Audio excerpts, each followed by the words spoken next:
Los operadores, sí. Pobrecito, con la lluvia que hay. La invitada que teníamos hoy se nos fue para atrás, se fue por la carne, tenía un asado. Sí. Tocó un día de lluvia. Pero bueno, alegres. Nosotros hablamos con mi esposo, ¿no? Que nos encanta que llegue cada sábado para poder compartir esto juntos, para poder sentarnos acá a hablar de algunas cosas. Nosotros como cristianos tenemos que aprender a no dejar el cerebro en la puerta, ¿no? Sino que llevarlo a todos lados donde vamos, porque está permitido pensar, ¿sí? Y la semana pasada había llamado uno de los oyentes, bueno, le mandamos saludos a todos, gracias a los que nos están escuchando, a los que nos siguen siempre, pero había un oyente, creo que era Daniel de Bernal, justo tiramos el papelito, que él hizo una pregunta acerca de la duda, y entonces la semana pasada cuando nos dijo decidimos que este sería el tema de hoy, ¿no?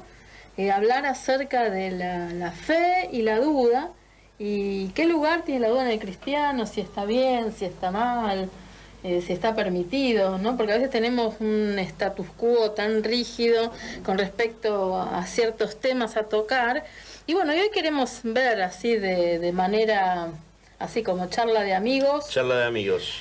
Y vamos a, sin que se malentienda, a carnear un par de vacas sagradas, ¿no? Ah, bueno, sí, vamos a ver, ¿no? No es nuestra intención, a ver, nuestra intención siempre es juntos que podamos reflexionar y construir, ¿no? Totalmente. Porque nosotros, cuando el Señor nos llamó a hacer este programa, sentimos la necesidad de urgencia,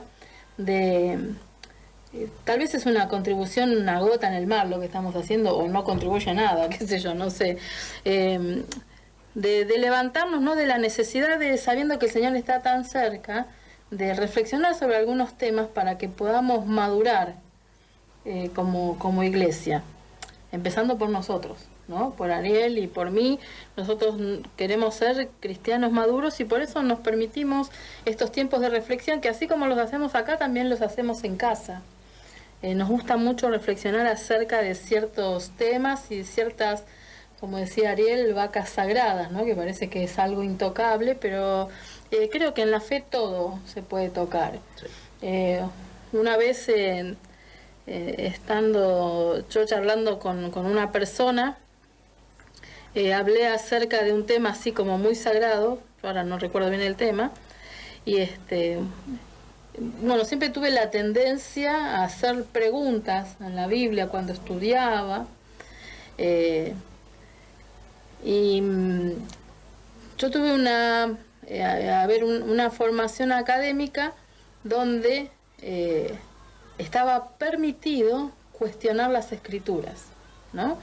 Había una materia que se llamaba crítica textual, donde veíamos acerca de un montón de corrientes de pensamiento, desde cientificistas, cristianos, ortodoxos, ateos, todos hablando acerca de la Biblia y cuestionando la palabra.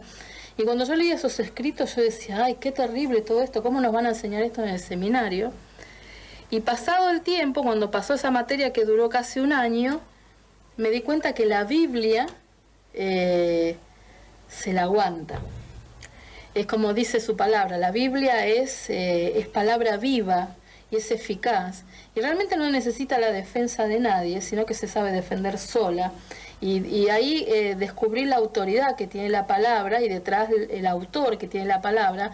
Y todas estas cuestiones, valga la redundancia, de cuestionar, a mí me llevaron a cimentarme más en la fe y arraigarme mucho más, sabiendo que esta palabra que nosotros estamos estudiando, la que leemos, la que a veces mal citamos, ¿no? Es una palabra que es viva, que cambia vidas, no es un libro cualquiera. Vos abrís y está el corazón de Dios ahí metido, y cómo es inagotable. Sí, fíjate que la palabra de Dios trasciende todos los tiempos, es como si fuera una espada que cruza, que traspasa la humanidad y la historia, sí. Los tiempos, ¿sí? Y es hasta hoy, y hoy sigue siendo viva y eficaz como para cambiar vidas. Sí. Sí, nosotros somos testimonio vivo de que la palabra de Dios cambió nuestras vidas. Sí, sí, totalmente, totalmente. Y volviendo, que siempre, nunca hilo, ¿no?, los temas, pero volviendo a esa conversación que había tenido con una persona hace un tiempo, metiéndome un poco con una vaca sagrada de por ahí, esta persona me interpeló y me dice cómo yo me atrevía a poder cuestionar eso, y yo dije, pero ¿qué clase de fe nosotros tenemos que no le podemos hacer una pregunta que no se la aguanta la fe que tenemos? Y yo creo que la fe que tenemos es tan fuerte que se aguanta cualquier pregunta y la responde y se mantiene firme y nos afirma. Por eso no ser inmaduros, ¿no?, en hacer preguntas, pero sí está bueno poder preguntarse el porqué de algunas cuestiones, ¿no? Ahora vamos a intentar a lo largo de este programa, si bien es un tema como más de estilo filosófico, qué sé yo, claro, está permitido pensar, chicos. Sí. Podemos hablar y podemos decir lo que nosotros pensamos, porque esto ha consolidado nuestra fe. Y leyendo la palabra, viendo un montón de relatos, veíamos un montón de situaciones donde hay un montón de gente de la Biblia que dudó y eso le ayudó a reafirmarse, ¿no? Pero ahora vamos a ver los peligros también, ¿no?, de dudar todo el tiempo. ¿Vos tenías una definición Sí. ahí? A ver. Ejemplo no. ¿Sí? La palabra duda es la valoración o la falta de determinación ante varias posibilidades de elección, sobre creencias, noticias o hechos. Claro, es vacilar entre dos, ¿no? La palabra duda aparece 31 veces en la Biblia. En el Antiguo Testamento 21 y 10 en el Nuevo Testamento. Y según el diccionario bíblico, la palabra duda es estar sin camino, literalmente. Claro, porque cuando uno tiene una duda lo que hace es vacilar, o ¿cómo se dice? Sí, vacilar es la palabra, entre varias posibilidades. Digo, ¿ay, es esto o es lo otro? ¿Es azul o es verde? ¿Es cierto lo que Dios dice o no es cierto? ¿Estoy orando conforme a su voluntad o no estoy orando? Y la duda la tenemos todos. Todos los cristianos en algún momento de su vida han tenido dudas. Yo no le creo al cristiano que la tiene toda clara, porque la verdad que, bueno, como diría mi amigo Toto, firmame la Biblia, apagamos la luz y nos vamos. No, ya encontramos el eslabón perdido. No, pero bueno, no es mi caso. Mi caso es que yo interpelo mucho con buena fe, ¿no? Nunca, no, porque a veces a esto se lo suele tildar de rebeldía o manifestamos esto como si fuera rebeldía, pero no, yo en realidad lo que quiero es afirmar la fe en la que yo creo y tener las herramientas que necesito para que esta fe sea tan fuerte que a mí me ayude en los tiempos de prueba a mantenerme firme, ¿sí? De hecho, las pruebas sirven muchísimo, ¿no? En el momento de prueba, las dudas comienzan a venir a nuestra vida y vos decís, ay, pero ¿qué estaré haciendo bien? ¿Qué estaré haciendo mal? Y a veces te tiran textos o frases hechas, como los amigos de Job, ¿no?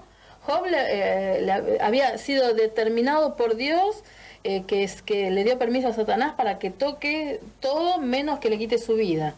Entonces ahí apareció su esposa, ¿no?, donde dijo, bueno, ¿por qué no maldecís el día que naciste y te morís? Mejor, porque para estar así, se murieron tus hijos, perdés todo, morite. Y después aparecieron los tres amiguitos, ¿no? Ahí cuestionando la fe de Job.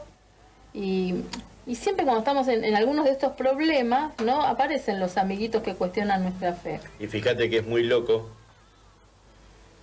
que siempre se utiliza a las personas más cercanas y a la persona que por ahí tiene o tendría que tener más ascendencia sobre nuestras vidas. Bueno, es a las personas que escuchamos, claro, ¿no? Entonces por eso a veces nuestra fe vacila, ¿no?, en estos dos caminos. ¿Será cierto?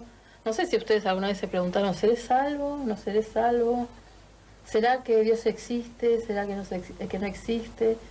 Yo soy cristiana hace 31 años, casi, y amo a Dios, y es mi pasión, y es la razón por la cual yo vivo, es lo mejor de mí, pero alguna vez en mi vida me he cuestionado si realmente Dios existía. Bueno, vamos a intentar entrar en el tema. Hoy no tenemos telefonista, pero vamos a atender el teléfono que ahí está sonando, mi esposo. Mientras voy a intentar desarrollar un poquito más este tema. Yo creo que la duda bien dirigida nos impulsa a la búsqueda de la verdad, a la reflexión, a la investigación. Por eso es muy importante que ante costumbres y ante palabras y cosas que nosotros no comprendamos, podamos ir y preguntarle, porque también es un ejercicio hermenéutico preguntarle a la Biblia, ¿no? Realmente si eso que dice es tan así. Y para eso, gracias a Dios, tenemos al Espíritu Santo, que es nuestro maestro, ¿no? Que nos lleva a toda verdad y nos va enseñando cómo son las cosas. A veces nosotros cuando cuestionamos la palabra, lo que el Espíritu Santo permite en nosotros es que nosotros podamos ahondar más en eso, porque no sé si a ustedes les pasa, pero a mí me pasa que cuando yo no tengo una respuesta sobre alguna cosa, a mí me lleva y me impulsa a seguir reflexionando, a seguir investigando, a buscar la verdad, a buscar dónde está la cosa, ¿no? El quid de la cuestión, ¿no? Y a mí me sucede que cuando yo entro en ese tipo de búsqueda, porque de alguna manera dudo de alguna doctrina, de hecho me ha pasado, nosotros tenemos un instituto bíblico en la iglesia, en el cual yo estoy enseñando, y muchas veces yo he dudado de algunas doctrinas que están como preestablecidas, y uno comienza a preguntar si realmente eso que estamos enseñando lo dice la Biblia o no lo dice. Y para mi sorpresa, muchas de las cosas que he descubierto no las dice la Biblia, y muchas otras son tradición. No significa que estén mal, ¿no? Porque a todos necesitamos, la doctrina sirve para que nosotros nos podamos organizar, para que nosotros nos podamos encaminar, ¿no? Pero a veces nosotros damos por sentado cosas como si fuera así, como si la palabra lo dijera, y lo atesoramos tanto en nuestros corazones, que lo hacemos tanto en nuestra creencia, que cuando hay alguien que cree distinto a eso, nosotros juzgamos a esa persona y esos pensamientos. De hecho, por eso hay tantas divisiones en las iglesias, ¿no? Porque nosotros juzgamos formas, juzgamos doctrinas, cuando nosotros no podemos juzgar nada, en realidad, ¿no? Nosotros lo que debemos hacer es solamente centrarnos en Cristo, porque la verdad que la única fe, ¿no? O la única cosa que nosotros debemos defender siempre, la única cosa que siempre debemos creer es en Cristo, ¿no? Nosotros tenemos que aprender a ser una iglesia más cristocéntrica. A veces estamos más alrededor de las doctrinas que alrededor de Cristo. De hecho, Cristo cuando vino, había una doctrina establecida por los fariseos, por el pueblo judío, a la que Jesús osó cuestionar diciendo, por ejemplo, oísteis que fue dicho, mas yo os digo. Todas esas cosas reventaban al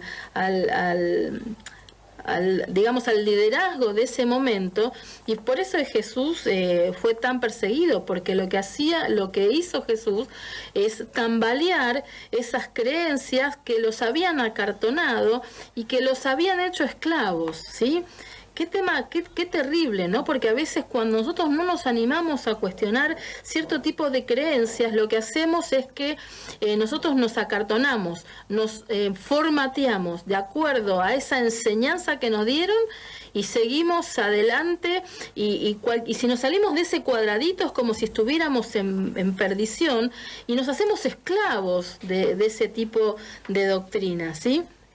Entonces, por eso es muy importante que nosotros nos animemos a hacer este tipo de ejercicios, de sentarnos y de permitirnos suspender todo juicio que nosotros tenemos sobre alguna verdad, y dudar, y hacer preguntas para saber si es verdad eso que se dice o no es verdad.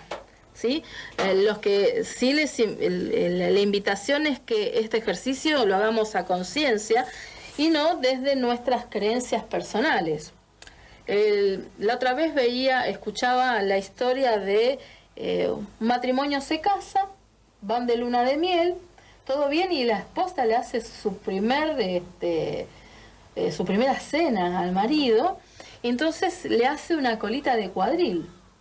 Entonces lo que hace ella es tomar la colita de cuadril, le corta la parte de atrás a la colita, descarta eso y pone el resto en la asadera. Y el marido le dice, no se corta la parte de atrás.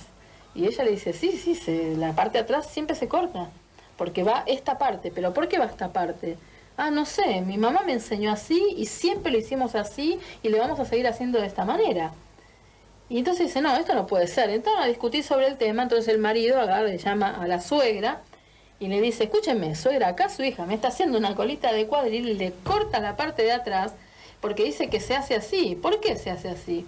Y porque es así, querido, se corta la parte de atrás. ¿Pero por qué? Bueno, no sé, a mí mi mamá me enseñó, entonces lo que lo hacemos siempre así, yo eso le enseñé a mi hija. Dice, bueno, voy a llamar a la abuela entonces. Entonces el marido llamó a la abuela y le dijo, escúcheme, acá su nieta me está haciendo la cena y me está haciendo una colita de cuadril y le cortó la parte de atrás. Y yo le estoy diciendo que no corte la parte de atrás. Llamo a su madre, la madre de mi suegra, su hija, dice, y me dice que así se hace la colita de cuadril, que se corta la parte de atrás que usted le enseñó. Y entonces le pregunta, ¿por qué se corta la parte de atrás? No, yo le cortaba la parte de atrás porque en mi bandeja no entraba. Y a veces nosotros seguimos tradiciones y le cortamos la parte de atrás a la colita de cuadril de nuestra doctrina porque alguien nos enseñó sin preguntarnos si esa estructura es o no es la que corresponde. Yo creo que nosotros como cristianos podemos ser mucho más libres de lo que somos. La semana pasada hablábamos de la amistad. Sí, hablamos de la amistad, ¿no? Pero lo que hablábamos es que tenemos una subcultura, ¿no? Los cristianos, donde si vos hablás de esta manera, si vos adorás de esta manera, si vos decís estos textos bíblicos, esta es la forma de adorar a Dios. Y la verdad que no. Sí, como si fuera un mantra que tenés que seguir como... Claro, la verdad que no, que podemos ser mucho más libres. Cuando yo fui una vez a un congreso internacional bautista, yo antes me congregaba en la iglesia bautista, ahora estoy en la Unión de las Asambleas de Dios. Cuando estaba en la iglesia bautista había un congreso mundial bautista y bueno, de repente todos pusimos a cantar una canción, adoramos y todos aplaudíamos, salvo los africanos. Los africanos no aplaudían, hacían con las manos unos gestitos así como si estuvieran saludando. Y entonces vos decís que está bien aplaudir, porque vos fijate que discutimos esas pavadas. ¿Se habla en lengua o no se habla en lengua? ¿Se levanta las manos o no se levanta las manos? ¿Se puede uno caer o no se puede uno caer cuando ora? ¿Hay bautismo del Espíritu o no hay bautismo del Espíritu? Formas, ¿no? Entonces, ¿qué?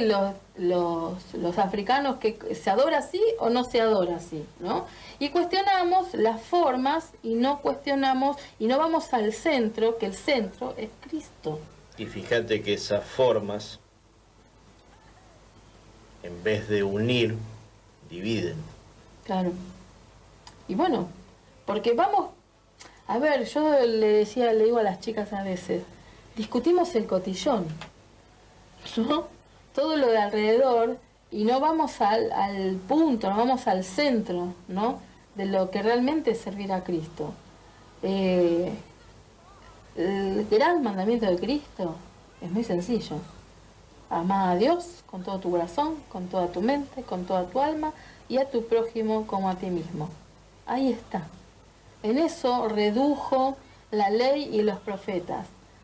Los judíos tenían 613, 632, no recuerdo el número, pero un montón de leyes a las cuales seguir, y Jesús lo vino a simplificar. No es seguir leyes, no es seguir formas, no es hablar de determinada manera, no es hablar Reina Valera, es amar a Dios con todo el corazón, con toda la mente, con toda el alma, con todas las fuerzas, y amar a tu prójimo como a ti mismo. Punto. Si nosotros logramos que es un aprendizaje, ¿no? Cuando nosotros entramos en eso, nos damos cuenta que la vida cristiana se hace mucho más sencilla. Bueno, y así tantas cosas que nosotros como cristianos... Hoy a la mañana estábamos desayunando y hablamos un tema, estábamos tratando el tema que íbamos a tocar hoy y hablábamos el tema del bautismo, ¿no? Sí. De que si no es por inmersión... Bueno, son formas, volvemos al tema de las formas, ¿no? Yo digo, ¿cómo nosotros nos vamos mucho de tema y no nos atrevemos a tocar o a cuestionar ciertas cosas? Por ejemplo, hablamos acerca del bautismo. El bautismo bíblico que nosotros vemos en la palabra de Dios es por inmersión, ¿no? Donde había aguas vivas, ¿no? O sea, que un río que corriera, ahí eran bautizados. Jesús fue bautizado ahí. En la iglesia nos bautizamos por inmersión.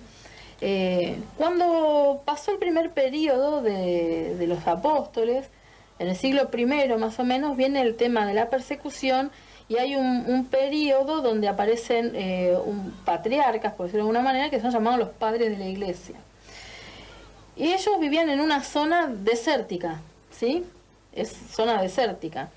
Y como estaban perseguidos, a veces tenían que estar ocultos y no siempre era posible encontrar un río donde bautizar a los cristianos que querían ser bautizados. Entonces ellos escribieron que decía que el bautismo es por inmersión, pero en el caso que hubiere algún problema y no hubiere aguas vivas cerca, se podía hacer el bautismo tirando agua sobre la cabeza.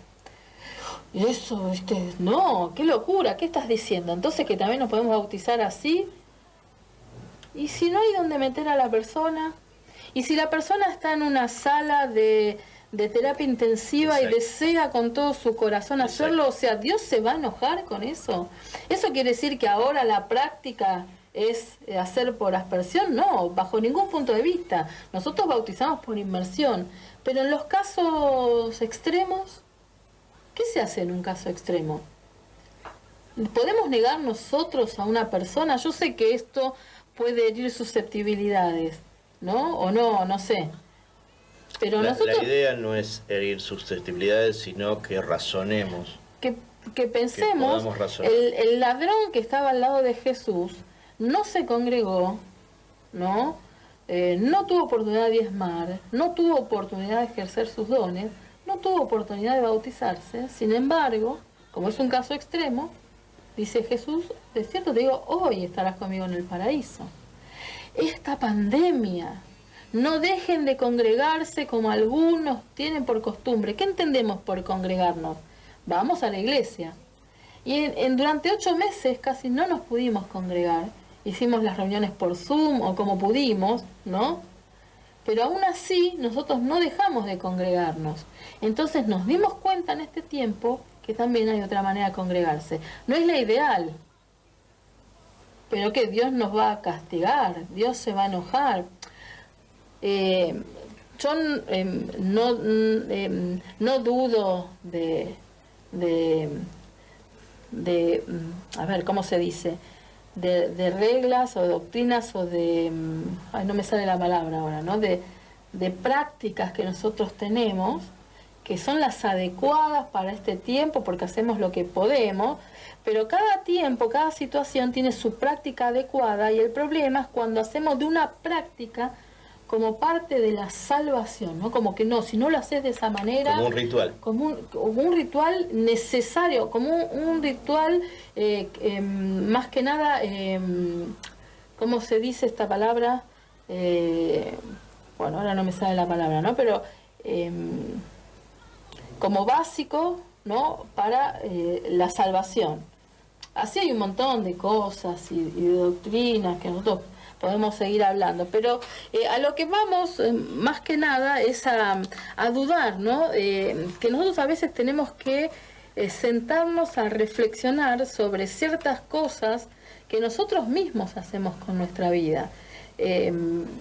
Nosotros qué sé yo antes para mí hacer el devocional, cuando recién era cristiana, porque me lo enseñaron así, era levantarme temprano y agarrar el manantiales en el desierto. Los más viejos se van a acordar y descubrirán la edad que tengo. No, pero agarrar el manantiales en el desierto, leerme el salmito, leer la meditación, en algunos casos venía una oración y todos los días, si yo no lo hacía un día, sentía que perdía la salvación.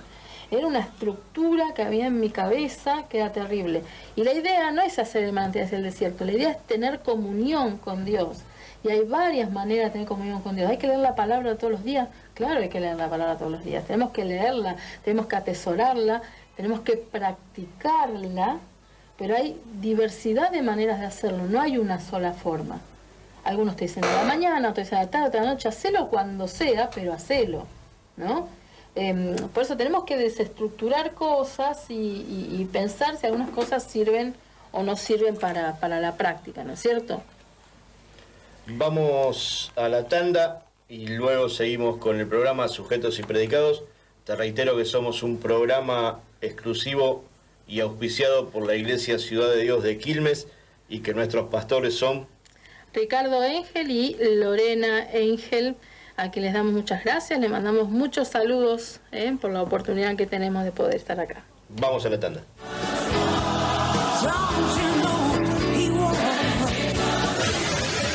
Usted ha disfrutado de un bloque de música y palabras. Ahora, espacio publicitario. Desde Buenos Aires, Argentina, en el 91.3 de su dial, transmite FM Radio A, la frecuencia de Adonai, y para todo el mundo a través de internet, www.fmradioa.com, www.fmradioa.com. La pastora Liliana Cetina y su equipo evangelístico le invitan a participar de una poderosa reunión de damas, donde Dios está derramando el fuego del Espíritu Santo. Le esperamos este miércoles a partir de las 14:30 horas.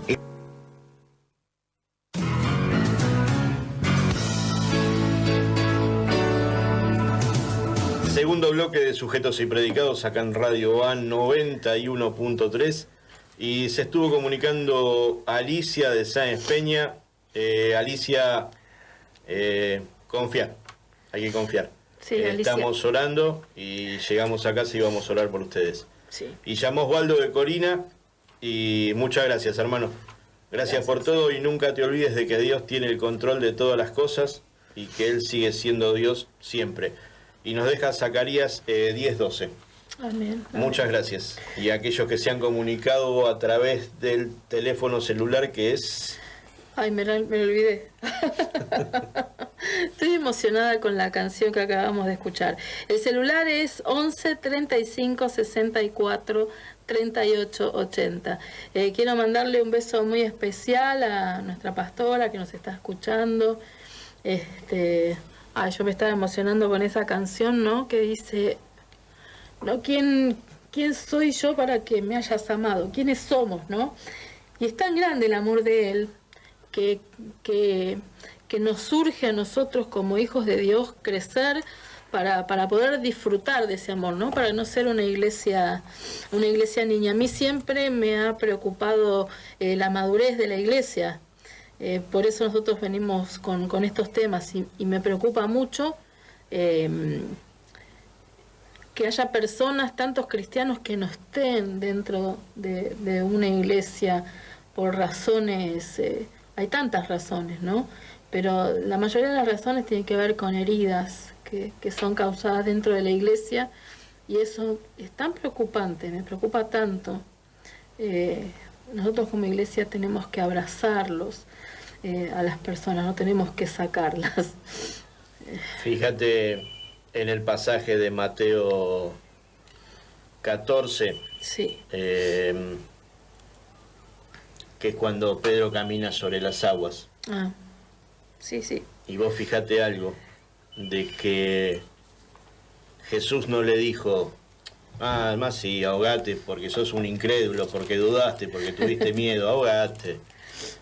Y fíjate que Jesús le dijo, ¿por qué dudaste? Y le extendió la mano y lo sacó. Y lo sacó. Qué lindo pasaje. Es el pasaje que había traído la semana pasada, que había preguntado Daniel de Bernal. Si yo no me equivoco, yo sigo diciendo Daniel Bernal y no me acuerdo. Si no, me parece que era de Domínico, pero bueno. Bueno, pero era un Daniel, sí. Era un Daniel de algún lugar, sí era Daniel. Bueno, un oyente nuestro al que le mandamos un saludo grande. Y ese texto es maravilloso, que está en Mateo, capítulo 14, vamos a ver si vemos un poquito, 14 del 28 en adelante, me parece que vamos a leer nada más, porque sigue, es más largo, ¿no? Pero vamos a leer algunos versículos. Y bueno, resulta que se desata una tormenta, todos sabemos la primera parte, y aparece Jesús y no lo reconocían. Entonces Pedro dice, Señor, si eres tú, respondió Pedro, mándame que vaya a ti sobre el agua. Ven, le dijo Jesús. Y Pedro bajó de la barca y caminó sobre el agua en dirección a Jesús, pero al sentir el viento fuerte tuvo miedo y comenzó a hundirse. Entonces gritó, Señor, sálvame. Y enseguida Jesús le tendió la mano y sujetándolo, lo reprendió. Hombre de poca fe, ¿por qué dudaste? Y viendo, ¿no?, la situación de Pedro, nosotros veíamos que la duda que Jesús le reclama, porque dice, ¿por qué dudaste?, no es que él dudó cuando empezó a caminar por el agua, él venía dudando antes, porque no sabía si era Jesús o no. Por eso en el 28 le dice, Señor, si sos vos, mandame que vaya sobre el agua.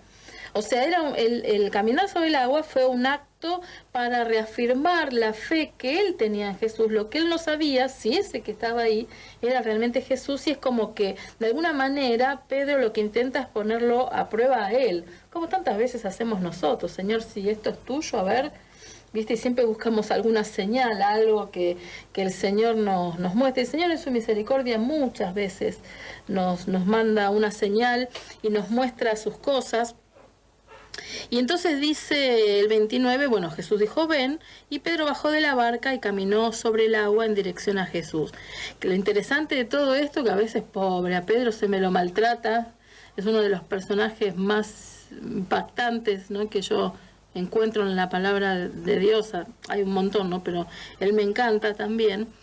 Y más allá de todos sus arrebatos, Pedro siempre fue un tipo que le puso garra a su fe, ¿no?, y creía de verdad. Y fue el único que caminó sobre el agua, aunque después se haya hundido, fue el único que caminó. Pero acá lo que vemos que él más que nada se hundió porque tuvo miedo, dice, tuvo miedo y comenzó a hundirse. Y a veces pienso, ¿no?, en las tormentas de nuestra vida, ¿no? En las tormentas de nuestra vida siempre estamos preguntando, ¿sos vos, Jesús? ¿Estás ahí? ¿Vos estás detrás de esta tormenta? ¿No? Jesús puede estar detrás de tantas cosas en nuestra vida. Y a veces el miedo lo que hace en nosotros es que, aunque empezamos a caminar por fe, el miedo al no saber realmente si vas a pasar esta situación, si vos tenés un familiar enfermo, si tenés alguna situación en tu casa de lo que sea, ¿no?, que estás pasando una situación económica, alguna situación interpersonal, y vos decís, ¿será que voy a pasar de esta situación? ¿Será que la voluntad de Dios, cuál será? ¿Qué sé yo? Yo un montón de veces me he preguntado, ¿no?, cómo sigue el día después, ¿no?, a lo que vamos. Y a veces lo que nos hunde un poquito es este tema del temor a lo que va a venir, ¿no? Pero la duda ya la teníamos antes, por eso nos sobreviene el temor. Ahora, lo que yo veía es que Jesús sabía que iba a pasar esto. Por eso Él siempre está cerca para tomarnos de la mano y sacarnos, ¿no? Jesús sabía que iba a ocurrir esto. En tu vida, Jesús sabe lo que va a pasar, sabe cómo vas a reaccionar. Aún así Él te eligió, eso es lo interesante. Aunque vos estés alejado, aunque estés enojado, aunque no quieras perdonar, aunque estés pasando una situación difícil, y vos un día conociste a Cristo, Él te eligió. Y por más que esta tormenta, esta hundida que te estás haciendo, que te estás viniendo sobre tu vida, parezca larga, Él está muy cerca esperando para sacarte, ¿no? Cuando vos pidas ayuda, porque acá vemos a Pedro que gritó y dice, Señor, sálvame. Entonces la mano de Jesús está ahí a mano tuya cuando vos pidas esa ayuda para que Él te saque de esa situación, ¿no? Y pensaba, ahora intentando conectar con el tema de la duda, que Dios permite que nuestra fe sea herida y sea puesta a prueba y que dudemos para que finalmente nuestra fe termine fortalecida. Fíjate que él dice que en el tema de las tormentas, sí, que dónde estaba fundamentada nuestra fe, pero la tormenta vino para las 3 opciones que él dio. Para las 3 casas vino la tormenta. No podemos evitar que la tormenta venga, pero sí saber dónde uno está parado. Si esta semana a mí me sucedió algo, vos lo sabés, ¿no? Obviamente.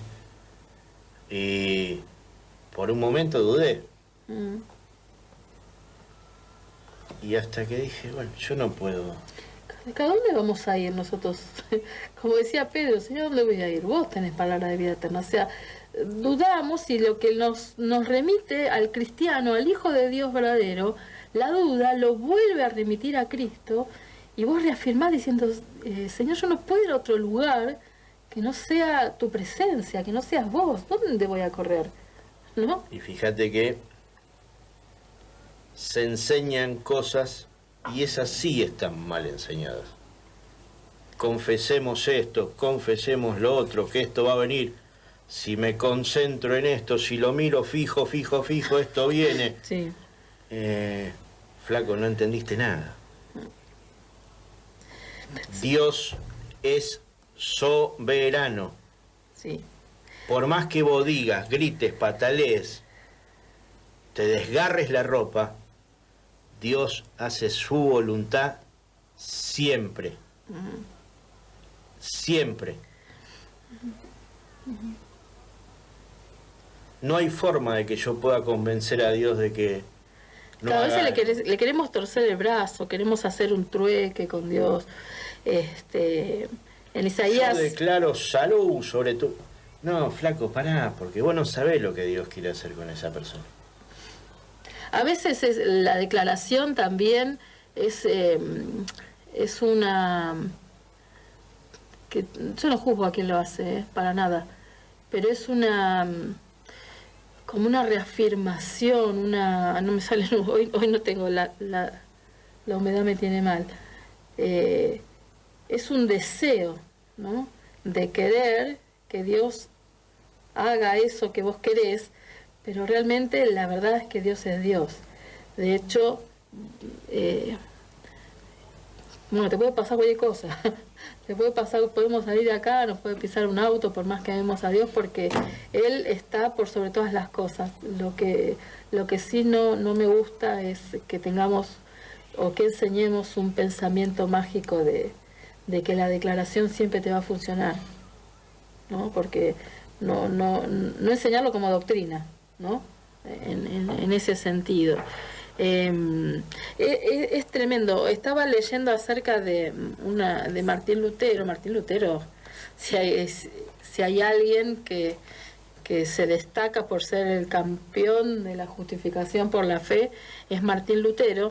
Y dice que una anciana atormentada, le fue a pedir ayuda a él. Entonces él le dijo, dime, dice, cuando recitas los credos, ¿los crees? Y entonces ella le dice, sí, con certeza. Entonces ve en paz, le dijo el reformador, tú crees más y mejor que yo. A lo que vamos es que todos nosotros pasamos por situaciones, ¿no? que hacen que nuestra fe sea tambaleada, donde nosotros dudamos, y eso no es pecado. Lo que sí es pecado es quedarme a descansar en la duda, porque cuando yo me quedo a descansar en la duda y dudo todo el tiempo, finalmente termino en la incredulidad. O sea, lo contrario de la fe no es la duda, lo contrario de la fe es la incredulidad. es no creer eso para lo cual Dios me está, Dios me está enseñando. Por ejemplo, nosotros vemos en el capítulo 11 de Hebreos que dice que la fe es la certeza de lo que se espera, es una convicción de lo que no se ve. La fe es netamente espiritual, la duda es intelectual. Entonces nosotros no podemos pelear entre esas cosas, porque son dos aguas distintas, ¿no? Lo que sí entraría en el terreno de apaciguar la fe o apagar la fe es el no creer, es el no tener la certeza de lo que esperamos, es no tener convicción de lo que nosotros no estamos viendo. Pero por algo la palabra dice que el Espíritu Santo habla a nuestro espíritu de que y da testimonio de quiénes somos nosotros. Por eso es importante también fomentar la espiritualidad en nuestra vida y no solamente la intelectualidad. La duda es la fe bajo mucha presión.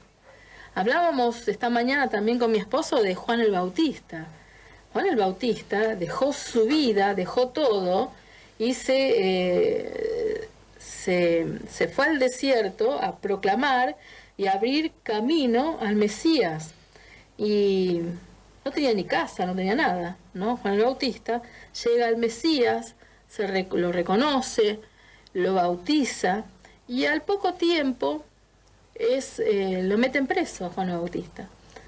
Después de todo lo que hizo, después que dedicó su vida, Juan el Bautista, estando en prisión, le dice a algunos de sus propios discípulos, dice, andá y averiguame si ese que está ahí es el Mesías. ¿Era el que iba a venir ese o no era? Entonces ahí nosotros vemos, y no podemos decir que Juan no era un hombre de fe, ¿no? Pero nosotros ahí estamos viendo a un hombre que en medio de una prueba se está preguntando si todo lo que dejó en su vida, si todo lo que predicó realmente vale la pena la muerte que le esperaba. Entonces lo mandó a averiguar, porque si hubiese tenido la certeza total de que era el Mesías, no hubiese mandado a preguntar. Y entonces Jesús le dice a los discípulos, anda y contale todas las maravillas que están pasando. Y como sabía que Juan el Bautista es un hombre de fe, ¿no?, que él iba a entender que eso era la señal de que el Mesías estaba. Porque acá volvemos otra vez al tema del status quo. Juan el Bautista, así como todos los que esperaban el Mesías en esa época, esperaban a un gran conquistador que iba a acabar con la esclavitud y que los iba a subir a ellos al gobierno, iban a meter en cana a todos los romanos o los iban a sacar, iban a ser prósperos. Pero no es el Mesías que estaba propuesto en la Biblia. Este Mesías vino a hacer cosas mayores que un simple gobierno. Él vino a cambiar vidas desde el fondo, ¿no? Desde la raíz. Vino a traernos libertad no de los romanos, vino a traernos libertad de la esclavitud del pecado, vino a traernos libertad de nosotros mismos, vino a traer la libertad, sí, de nuestra mente, de nuestro corazón, vino a quebrar toda cadena, toda estructura que nosotros tenemos, y Él nos trajo la salvación, era mucho más. Pero como no estaba todavía arraigado porque la costumbre y la tradición de la época esperaban un Mesías conquistador, parecido a un Alejandro Magno, y vino en un burrito y nació en un pesebre, estaban todos descolocados, ¿no? Bueno, Juan el Bautista comprendió, por eso Jesús dice, de los profetas este es el más grande, ¿sí? Él entendió todo, vio todo. Entonces, las pruebas que hieren nuestra fe hace que nuestra fe, una vez culminada la prueba, sea mucho más potente. De hecho, la palabra de Dios dice que nuestra fe necesita ser acrisolada, necesita ser probada por fuego para quitar toda la escoria y para que seas cada vez más, tu fe sea cada vez más genuina. La fe es la que nos lleva a nosotros a creer en Cristo. La fe es la que nos lleva a la salvación. Por fe nosotros somos salvos, por lo que nosotros declaramos desde nuestro corazón. Cuando nosotros confesamos que Jesucristo es el Señor en fe, eso automáticamente a nosotros nos pasa del reino de las tinieblas al reino de la luz. Y parece algo tan sencillo y es algo tan potente, porque la fe te mantiene en pie con todas las opciones que ahora hay en el mundo para que vos te cambies, ¿no? Y te desvíes. Aún así, esa fe nos ha mantenido a los cristianos siendo iglesia, ¿sí? Y al mismo Dios haciendo los milagros que hacía siempre. Y que va a seguir haciendo. Y que va a seguir haciendo. Llamó Daniel de Ah, Sarandí, sí. que es el que nos había propuesto el tema de hoy. Bueno, que le somos de mucha bendición. Gracias, hermano, gracias. Gracias, Daniel. Abrazo de gol sin virus, amigo, para vos, para tu familia. Muchas gracias por estar del otro lado y por las palabras para con nosotros. Bárbaro, buenísimo. Es para esto que estamos acá, es para que podamos ayudarnos el uno con el otro y que el uno con el otro podamos seguir aprendiendo. Y también para aquella persona que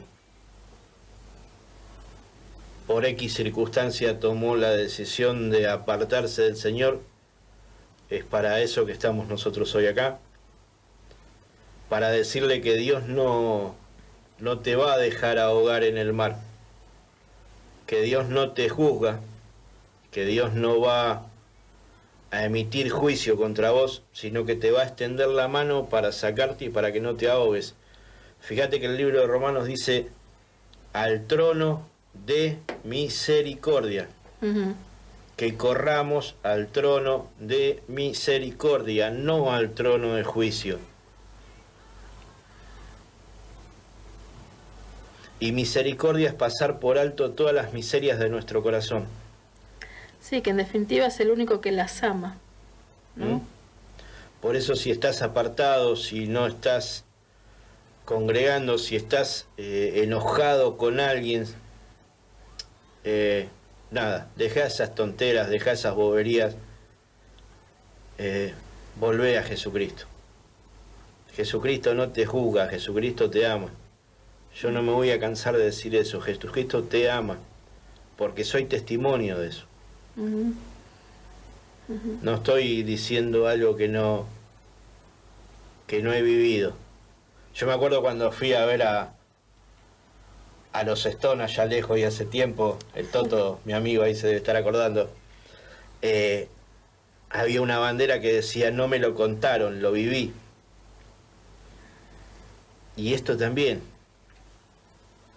Yo te puedo asegurar que a mí no me lo contaron, no me lo contó nadie. Yo lo viví, yo lo vivo.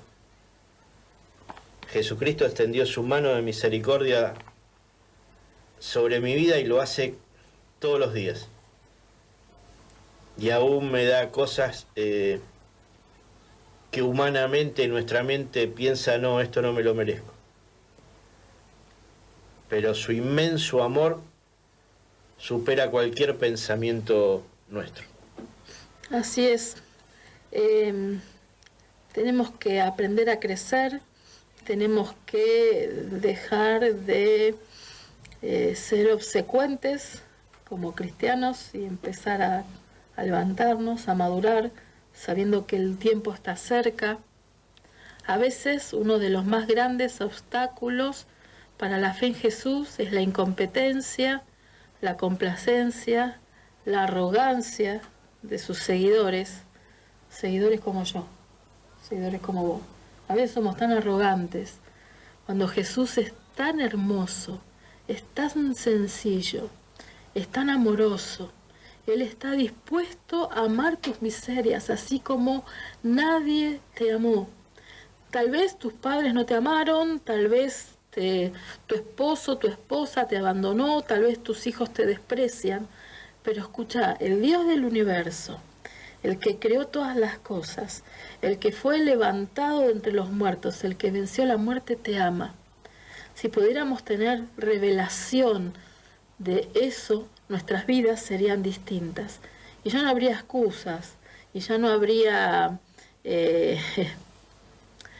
arrogancia, ya no habría divisiones en nuestras iglesias, si nosotros entendiéramos y comprendiéramos la altura, la anchura, la profundidad de conocer el amor de Cristo Jesús. Por eso Pablo dice ahí en su carta que él ora para que nosotros tengamos la revelación de ese amor. Y esa oración sigue en pie hoy, y es la misma oración de Jesús, que dice que debemos amarnos los unos a los otros, ser uno. ¿Para qué cosa? Para que el mundo crea. Es una oración que todavía no ha sido contestada, todavía no estamos siendo uno, ¿sí? Bueno, Dios los bendiga, los amamos y gracias por estar ahí. Volvé a Cristo si estás lejos, ¿eh? Muchas gracias. Continúen escuchando la radio, que es una bendición. Muchas gracias a todos.